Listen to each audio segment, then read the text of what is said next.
Hello my dear students, good morning to all of you and welcome back to target IAS. तो चलिए हम लोग continue करते हैं जहाँ पर हमने लास्ट वीडियो में छोड़ा था। लास्ट वीडियो में क्या कहाँ तक कर लिया था? लास्ट वीडियो में we have derived volumetric efficiency. बात समझ आई? वॉल्यूमेट्रिक एफिशिएंसी का कंसेप्ट क्या है, ठीक है। और दो फॉर्मूले हैं वॉल्यूमेट्रिक एफिशिएंसी के, वेरी वेरी इंपॉर्टेंट।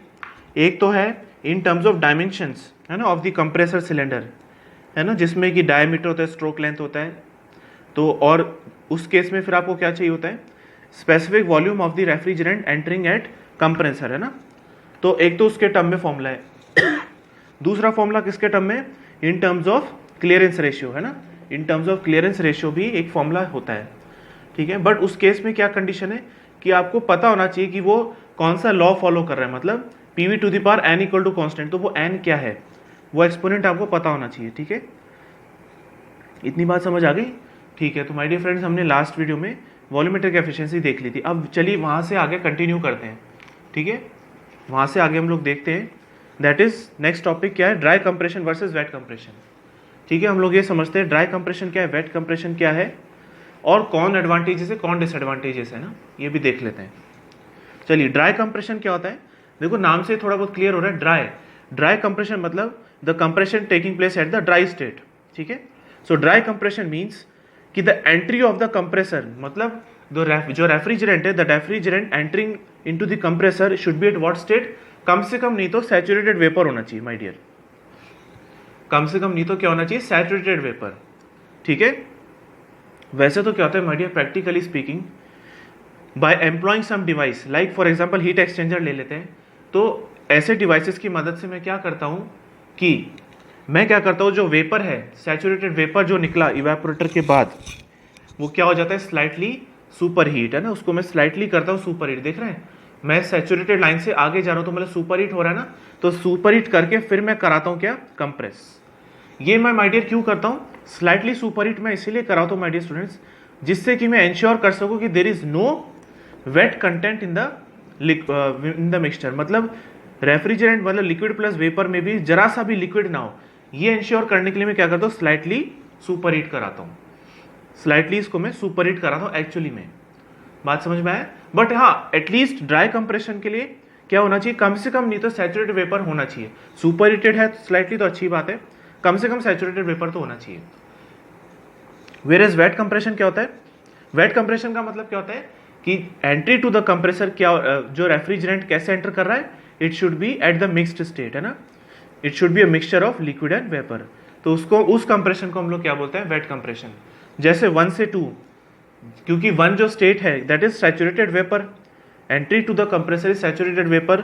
सो 1 से 2 जो कंप्रेशन हुआ आइसेंट्रोपिक वे में, तो ये कैसा कंप्रेशन है? ड्राई। वहीं दूसरी तरफ if I assume the entry state to be 1 तो 1 कैसा स्टेट है? वेट स्टेट है ना, जिसमें लिक्विड वेपर तो है ही, maximum amount of vapour present है, पर थोड़ा बहुत क्या प्रेजेंट है? लिक्विड, ठीक है। क्या प्रेजेंट है? लिक्विड भी प्रेजेंट है। तो ऐसे कंप्रेशन को हम क्या बोलेंगे? Wet compression my dear. Now क्या लगता है आपको, ड्राई कंप्रेशन ठीक है कि वेट कंप्रेशन ठीक है? My dear, dry compression is always better, है ना। ड्राई कंप्रेशन ही हमें फॉलो करना चाहिए, वेट कंप्रेशन जितना हो सके अवॉइड करना चाहिए। Why? Let us see some disadvantages of wet compression over dry compression, ठीक है। देखो माय डियर, पहला तो सबसे इंपॉर्टेंट क्या है कि why should we follow dry compression instead of wet compression, ठीक है। तो देखो, अगर मैं ड्राई कंप्रेशन फॉलो करता हूं तो रेफ्रिजरेशन इफेक्ट क्या होगा? H1 माइनस H4 होगा कि नहीं? H1 माइनस H4 होगा। और अगर मैं वेट कंप्रेशन फॉलो करता हूं तो H1 डैश माइनस H4 होगा। क्लियर हो रही बात? क्लियर और नॉट? यहां तक समझ आए? तो किस केस में रेफ्रिजरेशन इफेक्ट या फिर रेफ्रिजरेशन कैपेसिटी बोलिए, या फिर किस केस में मेरे जो अमाउंट ऑफ हीट एब्जॉर्ब्ड है फ्रॉम द स्टोरेज स्पेस ज्यादा होगी? ड्राई के केस में कि वेट के केस में? Of course my dear, dry के केस में ज्यादा होगी, right. H1 minus H4, so this difference is larger as compare to this difference. तो इसीलिए माय डियर क्या होता है, रेफ्रिजरेशन इफेक्ट क्या होता है? डिक्रीज हो जाता है if I employ wet compression. तो पहला पॉइंट क्या है? Refrigeration effect decreases, right, in this way. Sorry. दूसरा माय डियर, एक चीज आपको और बताई, सेकेंड पॉइंट क्या है? इट इज वेरी इंपॉर्टेंट, ध्यान से सुनिएगा कि अगर आप वेट कंप्रेशन को फॉलो करते हैं तो वेट कंप्रेशन में के केस में क्या है, slight amount of liquid particles are also there. तो वो जो माय डियर लिक्विड पार्टिकल्स जो है which are present in the mixture है ना, may wash away the liquid lubricant.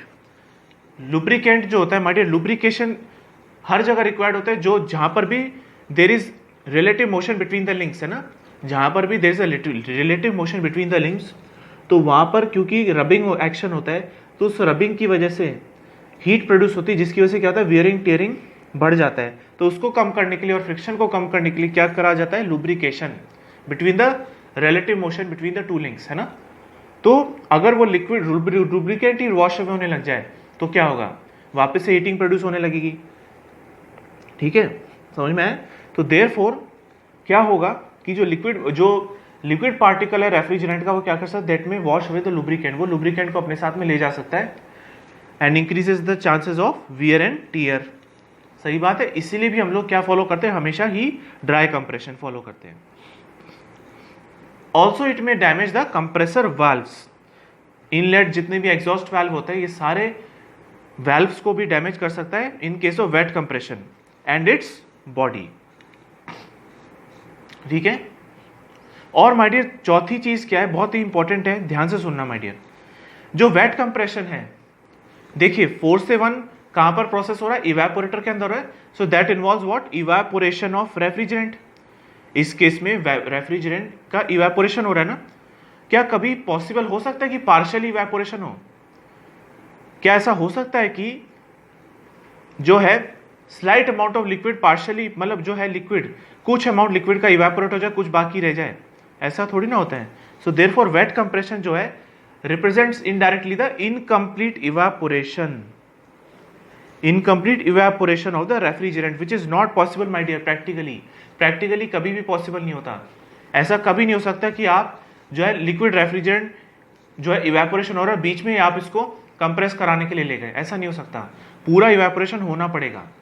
It is never ever possible कि जो अपना वेट कंप्रेशन है, जो कंप्रेस मतलब जो आप कंप्रेशन करा ले जाए द वेट रीजन, बिकॉज कि आपने उसको पूरा इवेपोरेशन नहीं होने दिया। So partial evaporation practically possible नहीं होता है। बात समझे? तो ये माय डियर रीजंस हैं, these are some of the reasons जिसकी वजह से we do not employ wet compression. Clear to you everybody? Okay, now बहुत ही इंपॉर्टेंट चीज हम लोग पढ़ने जा रहे हैं, that is the variation in the parameters on the performance of the vapour compression refrigeration cycle. ठीक है, अब हम लोग इफेक्ट्स देखने जा रहे हैं, effects of the variation in the parameters on the performance. और परफॉर्मेंस किसके बिहाफ पे नापते हैं हम लोग? सीओपी है ना, अल्टीमेटली सीओपी पे हम लोग परफॉर्मेंस नापते हैं अल्टीमेटली अपनी ना, तो बोलते हैं इसको है कोएफिशिएंट ऑफ परफॉर्मेंस। ठीक है, तो अब हम लोग ये देखने जा रहे हैं कि डिफरेंट पैरामीटर चेंज कर लेने से या फिर जो अपने वेरिएबल्स होते हैं उसको चेंज करने से हमारे परफॉर्मेंस पे क्या इफेक्ट पड़ रहा है, किस पे? VCRS मतलब वेपर कंप्रेशन रेफ्रिजरेशन साइकिल पे। चलिए, तो उसमें पहला केस हम लोग देख लेते हैं, decrease in the evaporator pressure. Evaporator pressure कौन सा होता है? लोअर प्रेशर ना, और हायर प्रेशर क्या होता है? Condenser pressure. Okay, so now जो अपना नॉर्मल VCRS साइकिल है, लेट अस अज्यूम वो क्या है, 1 2 3 4 लाइक दिस, 1 2 3 4 ये है। समझ में आया? So this is the normal VCRS cycle. Now what you do, आप क्या करिए आप क्या करिए कि इवेपोरेटर प्रेशर को करिए रिड्यूस, इवेपोरेटर प्रेशर को रिड्यूस कर दी। तो माय डियर ये यहां से यहां पहुंच गए अपन, राइट? देखो, अगर इवेपोरेटर प्रेशर को रिड्यूस किया तो उसके कॉरेस्पॉन्डिंग सैचुरेशन टेम्परेचर भी तो गिर जाएगा ना, तो इसीलिए नीचे आ जाएगा। तो अब के जो मेरा बनेगा TS डायग्राम, वो बनेगा 1 2 3 4 1 2 3 4 समझ में आया? ये वाला। अब अपन इफेक्ट्स देखते हैं। देखो, जब अपना नॉर्मल VCRS साइकिल था तो 1 से 2 3 4 1 ये था ना, तो रेफ्रिजरेशन इफेक्ट क्या हो जाएगा माय डियर, बताइए? What will be the refrigeration effect? This minus this और not, so H1 minus H4। ठीक है, what will be the work input in this case? H2 minus H1 और नॉट? H2 minus H1। तो COP क्या हो जाएगा? Refrigeration effect upon work input. ठीक है, ओके। नाउ दूसरी साइकिल को देखो, 1 2 3 4 1 2 3 4 इसको देखो। अब इस केस में रेफ्रिजरेशन इफेक्ट क्या होगा? H1 minus H4 dash. बात समझ आ रही है? H1 dash minus H4 dash. क्या लगता है माय डियर आपको कि रेफ्रिजरेशन इफेक्ट कम हुआ कि बढ़ा? क्या लगता है आपको, कम हुआ कि बढ़ा? डिक्रीज हुआ ना माय डियर, डिक्रीज हो गया ना। So the refrigeration effect has been decreased, that is H1 dash minus H4 dash. देखिए डिफरेंस से भी पता लग रहा है, जो डिफरेंस है ये वो भी तो कम हुआ ना। अरे रेफ्रिजरेशन इफेक्ट जो है ये decrease, it is the difference between the two, तो वो डिक्रीज हो रहा है ना, तो इसलिए रेफ्रिजरेशन इफेक्ट क्या हो रहा है, डिक्रीज हो रहा है। What about the work input? इस बार वर्क इनपुट क्या होगा, ये होगा ना, तो H2 माइनस H1 डैश। इस बार ये होगा ना, पहले ये था अब ये है, तो क्या वर्क इनपुट बढ़ा कि कम हुआ? बढ़ गया ना, वर्क इनपुट बढ़ गया है। ठीक है, तो ओवरऑल सीओपी भी क्या फर्क पड़ा, desired effect upon work input, तो डिजायर्ड इफेक्ट तो कम हो गया, वर्क इनपुट बढ़ गया, तो ओवरऑल सीओपी पे क्या असर पड़ा, डिक्रीज ही हुआ ना। तो मेरी परफॉर्मेंस गिर गई क्या बढ़ गई? गिर गई ना, performance has been what, decreased, right, performance has been decreased, right. एक और चीज पे बात कर लेते हैं, वॉल्यूमेट्रिक एफिशिएंसी पे क्या फर्क पड़ा वो भी देख लेते हैं। वॉल्यूमेट्रिक एफिशिएंसी माय डियर हम लोग डिफाइन करते हैं 1 plus C minus C P higher upon P lower to the power 1 upon n. बात समझ आई? नाउ हो क्या रहा है, पी हायर तो सेम है, क्या डिक्रीज हो रहा है, पी लोअर। पी लोअर मतलब इवेपोरेटर प्रेशर, वो डिक्रीज हो रहा है ना, तो P higher upon P lower, right. तो अब पी लोअर डिक्रीज हो रहा है, मतलब डिनोमिनेटर डिक्रीज हो रहा है, तो ओवरऑल रेशियो इंक्रीज हो रहा है डिक्रीज हो रहा है, इंक्रीज हो रहा है ना, इंक्रीज हुआ, राइट। तो देखो 1 प्लस सी पे कुछ फर्क पड़ेगा नहीं, तो ये तो कांस्टेंट है, ये चीज क्या हो रही है, बढ़ रही है, तो ये वही बात होगी 7 माइनस 3 7 माइनस 5, तो डिफरेंस बढ़ रहा है कि घट रहा है, घट रहा है ना, डिक्रीज हो रहा है। सो देयरफॉर द वॉल्यूमेट्रिक एफिशिएंसी क्या हो रही है, डिक्रीज हो रही है, मतलब the breathing capacity of the cylinder, reciprocating cylinder, वो क्या हो रहा है, वो डिक्रीज हो रहा है, मतलब वो जितना रेफ्रिजरेंट ले सकता था उससे और कम लेने लग जाएगा। ठीक है, समझ में आई बात? So therefore the volumetric also has been decreased. So this was the effect of decrease in evaporator pressure. क्या क्या हो रहा है, इवेपोरेटर प्रेशर को घटा देने से क्या हो रहा है, देखिए हर चीज ही खराब हो रही है एक तरीके से देखा जाए तो। रेफ्रिजरेशन इफेक्ट, कूलिंग इफेक्ट कम हो रहा है, पावर इनपुट जो हम चाहते हैं कम से कम हो वो भी बढ़ रहा है, तो इसलिए हमारी जो कोफिशिएंट ऑफ परफॉर्मेंस है सीओपी या ईपीआर जिसको हम बोलें, वो भी क्या हो रहा है, कम हो रहा है, मतलब मेरी ओवरऑल परफॉर्मेंस ही कम जा रही है, वॉल्यूमेट्रिक एफिशिएंसी भी कम जा रही है।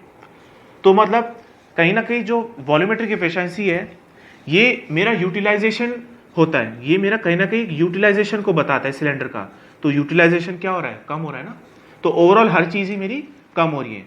तो क्या आप चाहेंगे कि इवेपोरेटर प्रेशर को कम करना? नहीं, बिल्कुल नहीं चाहेंगे, है ना। ओके चलिए आगे बढ़ते हैं।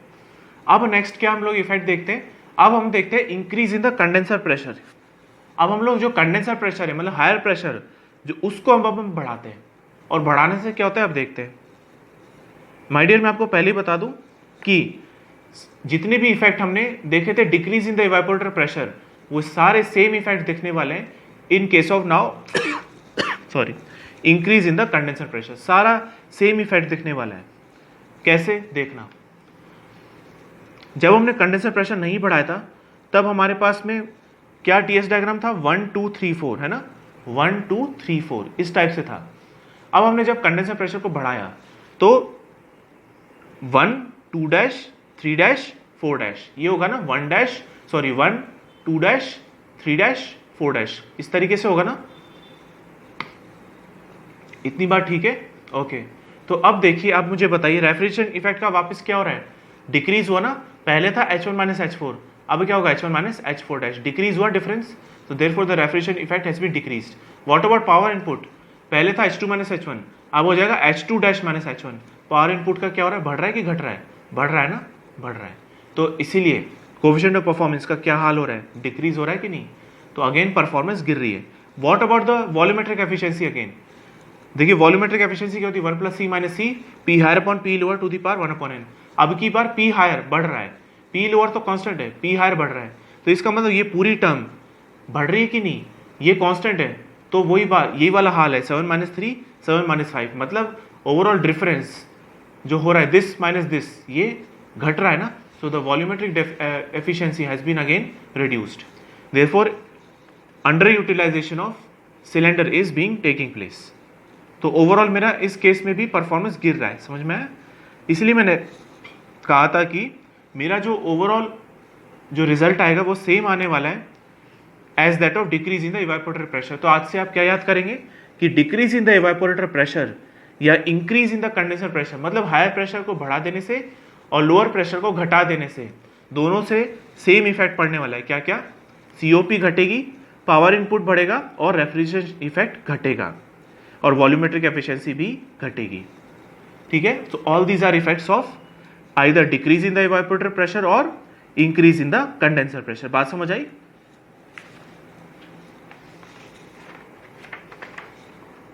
यहां तक बात ठीक है ना? Okay. So effect of decrease in the evaporator pressure and increase in the condenser pressure are exactly same. ठीक है, इस तरीके से ध्यान रखेंगे तो आपको याद रहेगा। बाकी लॉजिक आपको मैंने समझा दिया है ना। तो इससे क्या होता है, रेफ्रिजरेशन इफेक्ट में क्या हो रहा है, डिक्रीज हो रहा है। ठीक है, गॉट द पॉइंट? अच्छा, एक चीज और हो रही है, मास फ्लो रेट बढ़ रहा है। मेरा जो मास फ्लो रेट है ना रेफ्रिजरेंट का, वो बढ़ रहा है। अब ये कैसे हो गया कि मेरा मास फ्लो रेट बढ़ रहा है? देखो my dear, mass flow rate कैसे बढ़ रहा है वो जरा ध्यान से देखना। देखो, रेफ्रिजरेशन कैपेसिटी की अगर मैं बात करूं तो क्या होता है, refrigeration effect into mass flow rate of the refrigerant, है ना? राइट। सो क्या होता है कि अगर आपने देखा कि मेरा कंडेंसर प्रेशर बढ़ा देने से या इवेपोरेटर प्रेशर कम कर देने से मेरे रेफ्रिजरेशन इफेक्ट कम हो रहा है, रेफ्रिजरेशन इफेक्ट कम हो रहा है, तो जाहिर सी बात है कूलिंग भी कम होगी। बट नहीं, अब अगर आप चाहते हैं कि नहीं यार मेरी कूलिंग वही रहे, मतलब having the same refrigeration capacity, if this is decreased, अगर रेफ्रिजरेशन इफेक्ट को डिक्रीज करना, अगर वो ये डिक्रीज हो गया तो again mass flow rate of the refrigerant को इंक्रीज होना पड़ेगा, तब जाके रेफ्रिजरेशन कैपेसिटी, मतलब जो अगेन आप कूलिंग चाह रहे हैं वो अगर सेम रहे तो इसका मतलब आपको क्या करना पड़ेगा, mass flow rate of the refrigerant को बढ़ाना पड़ेगा। मतलब you have to introduce more mass of refrigerant, you have to, मतलब आपको क्या करना पड़ेगा, और रेफ्रिजरेंट को चार्ज करना पड़ेगा अपने सिस्टम के अंदर। समझ में आया? तो that will again lead to increase in the cost only, cost बढ़ेगी इससे। समझ में आया? तो सारे डिसएडवांटेज ही है, मतलब कहने का। ठीक है, ओके माय डियर फ्रेंड्स। चलिए तीसरा केस हम लोग डिस्कस करते हैं, case 3, that is what, super heating. ठीक है, सुपर हीटिंग मैंने आपको समझाया था। सुपर हीटिंग क्या होता है, it is basically what, increasing the temperature above the saturation level, है ना, eight constant pressure, it is called super heating और नॉट। और सुपर हीटिंग का आपको मैंने बताया भी था कि स्लाइट सुपर हीटिंग इसलिए किया जाता है जिससे कि क्या हो, ये इंश्योर हो सके there is no liquid particle in the compressor, है ना, कंप्रेसर में कोई लिक्विड पार्टिकल नहीं जा रहा है, क्योंकि हमने डिसएडवांटेजेस देखे थे उसके। अब हम लोग केस देखते हैं कि सुपर हीटिंग करने से क्या हो रहा है। ठीक है, अगर हम with in the evaporator super heating करें तो उससे क्या होगा। ठीक है, राइट। तो now let's understand the effect of super heating now. चलिए अब इधर देखिए माय डियर, ये टीएस डायग्राम है ना। अगर कोई सुपर हीटिंग नहीं हो रही थी तो मैं क्या मानूंगा कि किस स्टेट पे मेरा वेपर एंटर कर रहा है, कंप्रेसर के अंदर, सैचुरेटेड वेपर में, है ना।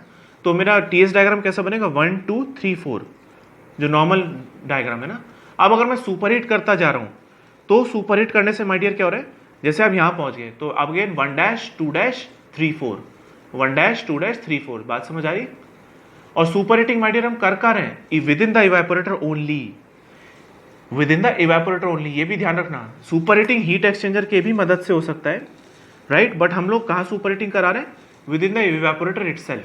और माय डियर एक्चुअली में भी यही होता है, मैं आपको बता दूं, एक्चुअली में भी there is a very less possibility कि इवेपोरेटर से वो सैचुरेटेड वेपर की फॉर्म में बाहर निकले। होता यही है कि जनरली कि इवेपोरेटर से बाहर किस फॉर्म में निकलता है, सुपर हीटेड फॉर्म में निकलता है। ठीक है, नॉर्मली यही, प्रैक्टिकली यही होता है, कहने का मतलब। ठीक है, चलिए अब क्या हम लोग इसका इफेक्ट देखते हैं कि सुपर हीटिंग कराने से क्या होता है।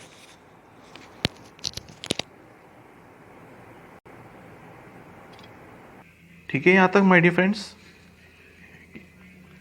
सॉरी, यहां तक ठीक है। चलिए अब हम लोग देखते हैं इफेक्ट्स क्या हो रहा है ना। माय डियर मैं आपको फिर से बता दूं कि सुपर हीटिंग कहाँ हो रही है, विद इन द इवेपोरेटर, है ना, इवेपोरेटर में ही हो रही है super heating, with in the evaporator. तो अब एक बात बताइए जैसे 1 से 1 डैश तक मैं सुपर हीट करके ले गया, तो पहले रेफ्रिजरेशन इफेक्ट क्या था, 1 से 4 है ना, H1 माइनस H4। अब कितना हो जाएगा refrigeration effect, H1 dash minus H4, समझे, और सुपर हीट कराया 1 डबल डैश तक ले गए, तो अब के रेफ्रिजरेशन इफेक्ट क्या होगा, H1 double dash minus H4। तो जब भी आप माय डियर सुपर हीटिंग कराते हैं, रेफ्रिजरेशन इफेक्ट पे क्या फर्क पड़ता है, हाँ बिल्कुल, ये इंक्रीज होता है ना, रेफ्रिजरेशन इफेक्ट जो हो रहा है आपका इंक्रीज हो रहा है माय डियर, जो रेफ्रिजरेशन इफेक्ट होता है वो आपका इंक्रीज होता है, राइट। अब मुझे माय डियर, अब रहा सवाल वर्क इनपुट का। तो पहले वर्क इनपुट क्या था, H2 माइनस H1, अब की बार H2 dash minus H1 dash, और सुपर हीट करा है H2 double dash minus H1 double dash. क्या लगता है वर्क इनपुट का माय डियर, इंक्रीज हो रहा है, डिक्रीज हो रहा है, या remains constant? What do you think my dear, it is increasing, it is decreasing, और इट इज रिमेनिंग कांस्टेंट? देखिए माय डियर, इसको बताने के लिए मेरे पास दो वे है ना, इसको बताने के लिए आई हैव टू वेज, है ना। एक तो जो है प्रॉपर वर्क का फॉर्मूला निकालता हूं, है ना, और फिर उसकी हेल्प से मैं आपको बताता हूं ना, वर्क का फॉर्मूला लगा के, जो भी, क्योंकि कंप्रेसर क्या है, कंप्रेसर ओपन सिस्टम है ना, तो ओपन सिस्टम वर्क का फॉर्मूला लगा के, and then I will illustrate you कि वर्क का क्या हो रहा है।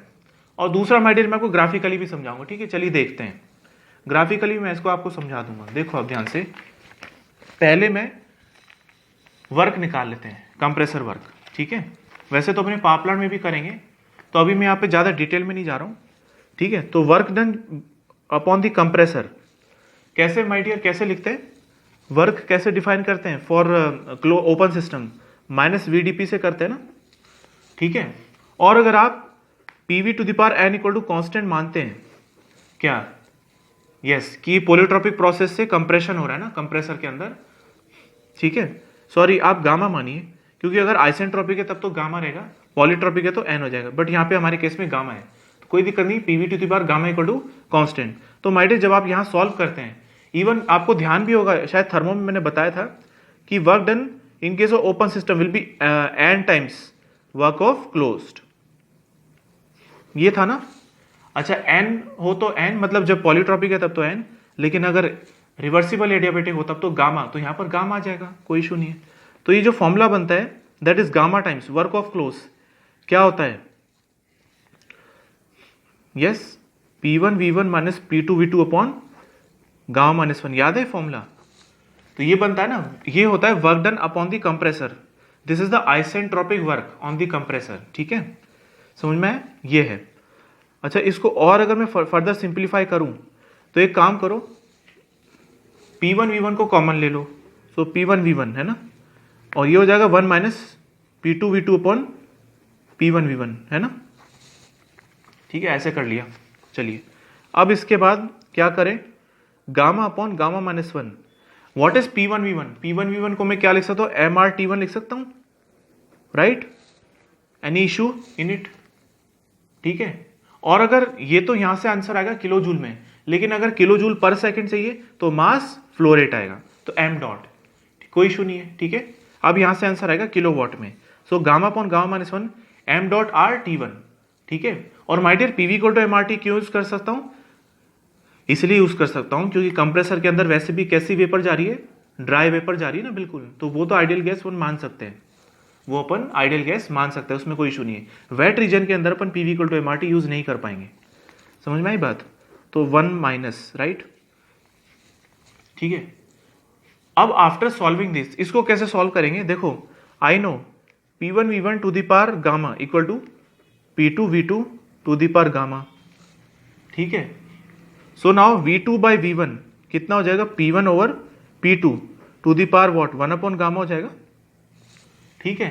तो V2 बाई V1 को यहां से उठा के इधर पुट करो, ठीक है। तो माय डियर ये जो बनेगा ना, ये बनेगा आपके सामने P2 बाई P1, ठीक है, into P1 over P2 to the power 1 upon gamma, right. तो ये जो एक्सप्रेशन निकल के आता है ना, ये एक्सप्रेशन निकल के आता है gamma upon gamma minus 1 m dot RT1, right. So 1 minus, ये कितना बन जाएगा, देखो P2 की पावर क्या आएगी 1 और ये है इसकी पावर 1 अपॉन गामा और डिनोमिनेटर में है, तो P2 की पावर 1 माइनस 1 अपॉन गामा आ जाएगी, और वैसे ही P1 अपॉन आएगा P1 की power 1 minus 1 upon gamma. Check करो, देखो P2 ऊपर यहाँ पर और नीचे यहाँ पर P2 है की पावर 1 अपॉन गामा, तो 1 माइनस 1 अपॉन गामा आ जाएगा। ऐसे ही जब P1 के साथ करेंगे तो P1 नीचे आएगा 1 माइनस 1 अपॉन गामा। तो माय डियर जो फॉर्मूला बनता है ना gamma upon gamma minus 1 m dot are T1 1 minus, अब देखो P2 क्या है हायर टेम्परेचर, P1 क्या है लोअर टेम्परेचर, या फिर मैं इसको कंडेंसर प्रेशर बोल देता हूँ, इसको इवेपोरेटर प्रेशर, तो PC ओवर PE, ठीक है, to the power gamma minus 1 over gamma. My dear this is the work input या power input, this is the power input to the compressor, है ना। Okay, now what are the things constant, क्या gamma constant है, बिल्कुल। R constant है, बिल्कुल। Mass flow rate constant, condenser pressure हमने रखा हुआ है constant, evaporator pressure again constant, ठीक है। तो माय डियर मैं यहाँ से एक चीज बोल सकता हूं कि द वर्क इनपुट और the power input to the compressor is a function of, किसका फंक्शन है, T1, सिर्फ T1 का फंक्शन है, मतलब सिर्फ T1 पे डिपेंड करे। और T1 क्या है, क्या उसको बोल सकता हूं मैं सक्शन टेम्परेचर,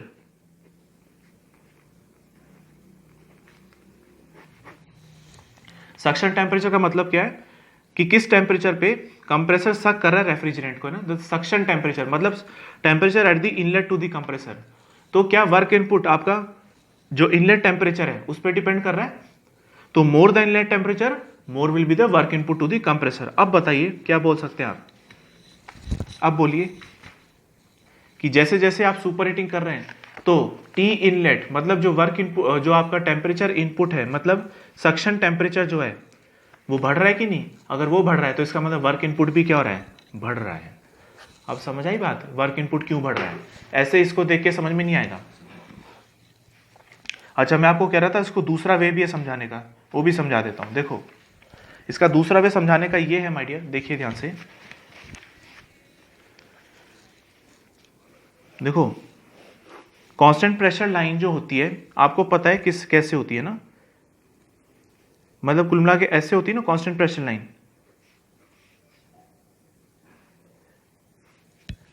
ठीक है, ये कांस्टेंट प्रेशर लाइन होती है ना ऐसे, ये है कंडेंसर के कॉरेस्पॉन्डिंग, ये है इवेपोरेटर के कॉरेस्पॉन्डिंग, ठीक है, बात समझ में आई। अच्छा एक चीज और है कि जो टीएस डायग्राम होता है, टीएस डायग्राम जो होता है उसमें जो कांस्टेंट प्रेशर लाइन होती है that basically diverge after this saturated vapour line. इस सैचुरेटेड वेपर लाइन के बाद में जो कांस्टेंट प्रेशर लाइनें होती है, जैसे आपको ये दो लाइन दिखाई दे रही है, दे बेसिकली व्हाट डाइवर्ज, ये ऐसे डाइवर्ज करती है, राइट, इसीलिए मैंने इसको ऐसे दिखाया थोड़ा बढ़ाते हुए, ठीक है। तो ये क्या करती है, ये करती है डाइवर्ज, राइट, ये डाइवर्ज करती है। डाइवर्ज करने से, डाइवर्ज करने का सिग्निफिकेंस क्या है, तो अब जैसे आप यहां पर हो, मान लो सुपर हिट करा के आपने यहां पहुंच गए, तो आपका वर्क इनपुट क्या होगा, यहां से यहां तक होगा, आइसेंट्रोपिक की अगर बात करें तो दैट विल बी 1 डैश से 2 डैश, और अगर सुपर हिट करा है तो इस बार 1 डबल डैश से कहां 2 डबल डैश, तो 2 डबल डैश कहीं ज्यादा कहीं ऊपर पहुंच गए ना, तो द डिफरेंस बढ़ रहा है कि घट रहा है, बढ़ रहा है ना, क्योंकि बढ़ क्यों रहा है, क्योंकि ये जो कर्व है, जो द कांस्टेंट प्रेशर लाइनें जो होती है they diverge after saturated vapour line, मतलब in the super heated state, ये जो होती है डाइवर्ज करती है। डाइवर्ज होने की वजह से जो डिफरेंस है the enthalpy difference is basically increase, ये इंक्रीज हो जाता है, sorry H2 dash minus H1 dash, so H2 double dash minus H1 double dash क्या है, बड़ा है as compare to H2 dash minus H1 dash. कहने का मतलब the enthalpy difference is what increasing, तो अगर ये इंक्रीज हो रहा है तो इसका मतलब वर्क इनपुट भी क्या हो रहा है, इंक्रीज हो रहा है। तो ये है ग्राफिकल वे समझाना, और दूसरा मैंने आपको मैथमेटिकली भी इसको डिराइव कर दिया है, मैथमेटिकली मैंने इसको डिराइव करके दिखा दिया है, ठीक है। समझ आया वर्क इनपुट क्यों बढ़ रहा है, इतना बात समझ आई। तो माय डियर रेफ्रिजरेशन इफेक्ट भी बढ़ रहा है, समझ आ गया होगा, वर्क इनपुट भी बढ़ रहा है, समझ आ गया होगा, ठीक है। तो सीओपी का क्या हाल हो रहा है, सीओपी का क्या हाल है, न्यूमरेटर भी बढ़ रहा है, डिनोमिनेटर भी बढ़ रहा है, तो आप कुछ बोल सकते हैं कि सीओपी के लिए, नहीं आप कुछ नहीं कह सकते my dear, you can't say for COP, COP के बारे में आप कमेंट नहीं कर सकते, वो आपको न्यूमेरिकली ही कैलकुलेट करना पड़ेगा और देखना पड़ेगा कि क्या हो रहा है। यहां तक बात ठीक है? So in case of super heating you can not comment on COP. ठीक है बात? ये सीओपी ओवरऑल बढ़ भी सकती है, ओवरऑल घट भी सकती है, या फिर it can also remain constant. You can't comment on this, क्योंकि यहां पर न्यूमरेटर डिनोमिनेटर दोनों ही इंक्रीज कर रहे हैं। Got the point my dear friends? यहां तक बात ठीक है? ओके। तो यहां पर ये लिखा हुआ है कि वर्क डन इंक्रीज क्यों हो रहा है? वर्क डन इंक्रीज इसलिए हो रहा है कि कांस्टेंट प्रेशर लाइनें क्या हो रही है? डाइवर्ज हो रही है। ठीक है? और इसमें बाकी चीजें, बाकी क्या दे रखा है? एरिया अंडर टीएस डायग्राम जो हो रहा है बढ़ रहा है।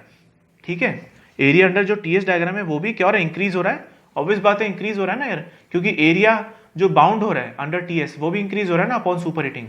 इसकी वजह से क्या हो रहा है? क्योंकि रिवर्सिबल है, मतलब कहने का क्या है, सॉरी रिवर्सिबल की बात नहीं है, तो इंटीग्रल टी डी एस जो है will be equal to integral D Q, cyclic integral D Q. D Q को मैं टी डी एस लिख सकता हूं ना? ठीक है? डी क्यू को मैं टी डी एस लिख सकता हूं, and equal to what? Cyclic integral D W. ठीक है? तो इसका मतलब भी यहीं से भी हम बोल सकते हैं कि कंप्रेसर वर्क ओवरऑल बढ़ रहा है, क्योंकि the area, net area under the TS diagram would increase. So अगर net area under TS diagram increase हो रहा है, so the net heat interaction will be also equal to net work interaction. तो इसीलिए वर्क भी, net work input भी क्या हो रहा है? बढ़ रहा है। यहां से भी बोल सकते हैं आप, अच्छी चीज है। और दूसरी तीसरी चीज क्या है? कंप्रेसर वर्क क्या होता है? Minus VDP. माइनस वीडीपी होता है ना कंप्रेसर वर्क। तो माय डियर, और हो क्या रहा है? देखिए यहां से भी आप एक्सप्लेन कर सकते हैं, ये भी अच्छी चीज है। देखो ये क्या है? Specific volume at the suction. तो specific volume at the suction का क्या हाल हो रहा है? बढ़ रहा है कि घट रहा है? बढ़ रहा है माय डियर, बढ़ रहा है। ठीक है? क्योंकि टेम्परेचर बढ़ रहा है, तो एट कांस्टेंट प्रेशर क्या हो रहा है? सक्शन वॉल्यूम भी बढ़ रहा है। इसको मैं ऐसे भी एक्सप्लेन कर सकता हूं, देखो अब पीवी इक्वल टू एमआरटी में लगा सकता हूं, P nu equal to R T, है ना? पीवी इक्वल टू एमआरटी बोलो, चाहे P into nu into is equal to R T. Now at constant pressure क्या होगा? Nu is proportional to T और नॉट? सो क्या बोल सकते हैं आप? Nu one upon T one equal to nu two upon T two. मतलब ऐसे नहीं, कहने का मतलब है, चलिए इसको ऐसे लिख देता हूं अब। ठीक है? Nu one upon T one equal to nu one dash upon T one dash. So if T one increases then nu also increases. तो इसलिए